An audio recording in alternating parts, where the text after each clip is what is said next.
po ako about sa midwaan namin magkapatid na hindi po kami magkaintindihan about sa lupa na binigay ng aming ama. Okay, so anong plano mo ito? Tawag na lang siguro siya?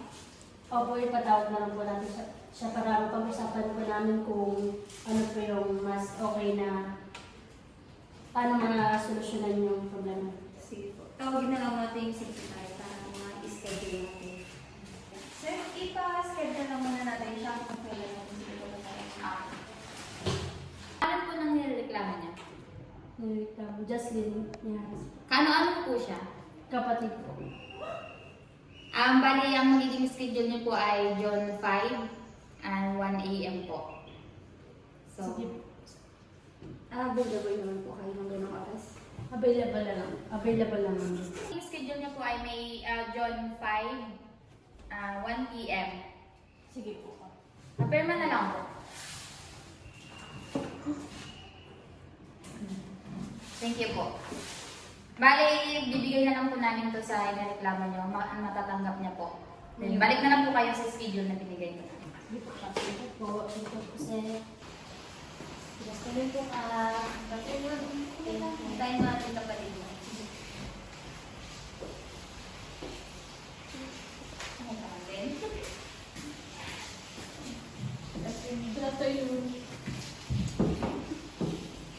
So, ngayong hapon na ito, nandito kayong dalawa para pagkasundo kayo sa problema ninyo sa lipa, diba?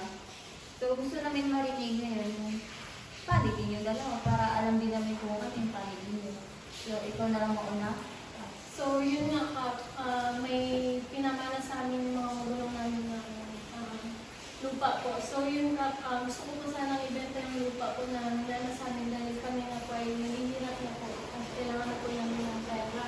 So, yung kapatid ko po, ayaw niya pa pong ibenta yung lupa dahil ito daw po ay, gagawin yung investment po, magtatayo daw po siya ng restaurant, sarili niyang restaurant po. So, kailangan ko po ibenta yung mismo, yung buong lupa, kasama yung kanya, pero ayaw niya po. Pero ilan kayo magkakapatid doon sa lupa nila? Kami po ay tatlong magkakapatid, hati-hati po kami sa lupa. So, ikaw, bakit ayaw mo ibenta yung lupa? Hindi talaga ka, kasi nung una pa lang nag-usap na kami sa pinuntahan ko sila sa bahay nila. Sabi ko, wag mo na ibenta yung ano na yun kasi nga pinamana yun sa amin. So ayaw niya pa rin, gusto niya pa rin ibenta. So ngayon nagreklamo ako dito kasi nga nagpupumili talaga siya ka. Para sa akin, ayoko talaga kasi ako yung pangalan. Okay, pero yung situation ninyo, tanungin na lang natin si Miss Olson as leader ninyo or makapagbigay ng payo para sa situation ninyo. Para malaman natin kung ano yung idea as professional about sa mga problema ninyo. So, ilan po ba kayong magkakapatid? Tatlo po. Nakausap niyo na po ba yung isa niyong kapatid? Bali yung isang po ng kapatid is nasa abroad po kaya hindi ko naman siya makausap po. Siguro mas maganda na sa susunod na session natin, kausapin niyo muna yung kapatid niyo kung anong desisyon niya. Para kung sino yung majority, kung anong majority na mapag-usapan niyo, yun na lang yung gawin natin para masolusyonan na. Sige po. Kasi mahirap kasi kapag yung isa pa lang, hindi nyo din pa nakakausap ng maayos. Kasi kayong dalawa lang din dito yung nag-uusap, hindi naman aware yung isa. So mas maganda mag-usap muna kayo makakapagod talaga. So ipa-schedule na lang namin kayo sa pangalawang session nyo. So kapatawag natin sa inyo. Kailan ba kayo available na? Sa ano na lang po, June 8.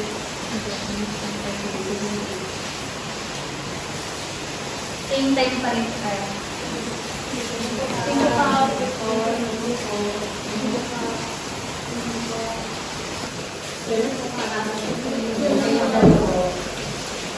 So ngayong hapon is nasa pangalawang pagpapatawag namin kayo. So ngayon is dapat yung buo namin is mapaayos na talaga kayo dalawa.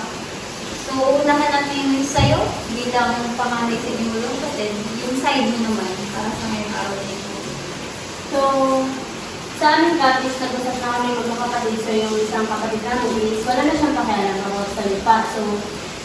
So, kumbaga, kami na lang yung bahala kung anong gagawin namin sa lupa. So, para sa akin, ayaw ko talaga pa. Hindi talaga pwede.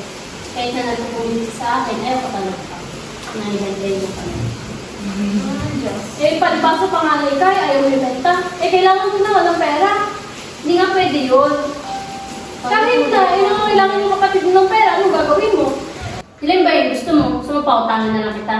Kaya mo bang ibigay yung pera na kailangan ko? Ilan ba kailangan mo? Milyon. May pera kang ganun? Ano naman yan? Saan mo pagbabitan yung pera na yun? Wala ka lang pakialam doon kung saan ko gagamitin yung pera na yun. Saglit lang po muna, Miss Mihares, Miss Sammy. Ganito na lang po. Siguro, Miss Mihares, ang gawin mo na lang, kausapin mo yung buyer mo. Sabihin mo na yung kaya mo lang ibenta, yung part mo lang kasi hindi naman natin mapipilit si Miss Sammy na ibenta yung part niya kung ayaw niya. Since magkakapatid kayo, equal dapat yung karapatan niya sa lupa. So yun nga po, ma'am, nakausap ko na po yung buyer. Ayaw niya pong bilihin yung lupa ko lang. Gusto niya po yung buong lupa na pinamana sa amin ng mga magulang po namin. Kaya sinama ko po yung lupa niya. Kaya po, binibenta ko po ng buo kasama yung lupa niya. Kasi po hindi po papayag yung buyer kapag sa akin lang. So, dahil ganyan nga talaga yung situation ninyo, mahirap din naman mag-decision ngayon. Wala pa rin naman kami masyadong information. Ang gawin na lang natin is ipaabot na lang natin sa arbitrary para mas maimbestigahan namin siya. Kasi yun nga, mahirap mag-decision ngayon. So, yun na lang yung namin na maipapayo namin sa inyo. Papatawag na lang ng galit kayo. Sige po, Kap. Sige po. Sige po. Sir, so good afternoon sa inyong dalawa. Hintayin na lang po natin si Cap at si Attorney Bulacan niya. Yes.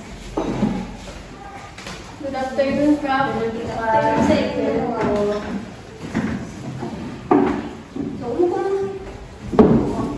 So ngayong hapon na ito na yung huling pagpapatawag namin sa inyo. Dito na tayo sa arbitration is, di ba, nakaraang session natin, nakaraang pagpapatawag namin is yung lahat ng information ninyong dalawa is pinalistan, sinulat ni Secretary.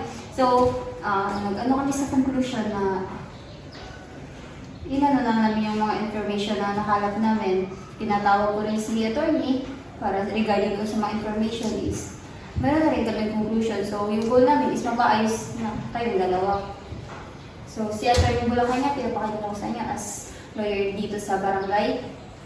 Siya na lang yung bahalang mag-ano sa inyo regarding sa mga information na pag-usapan namin nakaraan. So, magandang hapon ulit sa inyong dalawa, Miss Sammy and Miss Mihares. Regarding dun sa mga session na naganap, mga nakaraang session. So, about diba sa lupa yung case na ito. So, dito ngayon ay yung pag-uusapan natin ngayon ay dapat na magkasundo kayo. So, nakausap ko mismo yung buyer. So, Miss Justine ay yung party mo ay ibibigay na lang sa'yo, din ang party mo ay ibibigay na lang din sa'yo. Bali dito ay kung gusto mo na ibenta yung party mo, maghahanap ka na lang ng buyer na bibili ng party mo. Hayaan mo na lang na yung lupa niya ay hindi niya ibibenta. So parang hindi mo na lang pakailangan yung sa kanya kasi sa kanya yun. Yun lang yung dapat na gawin para magkaayos kayo.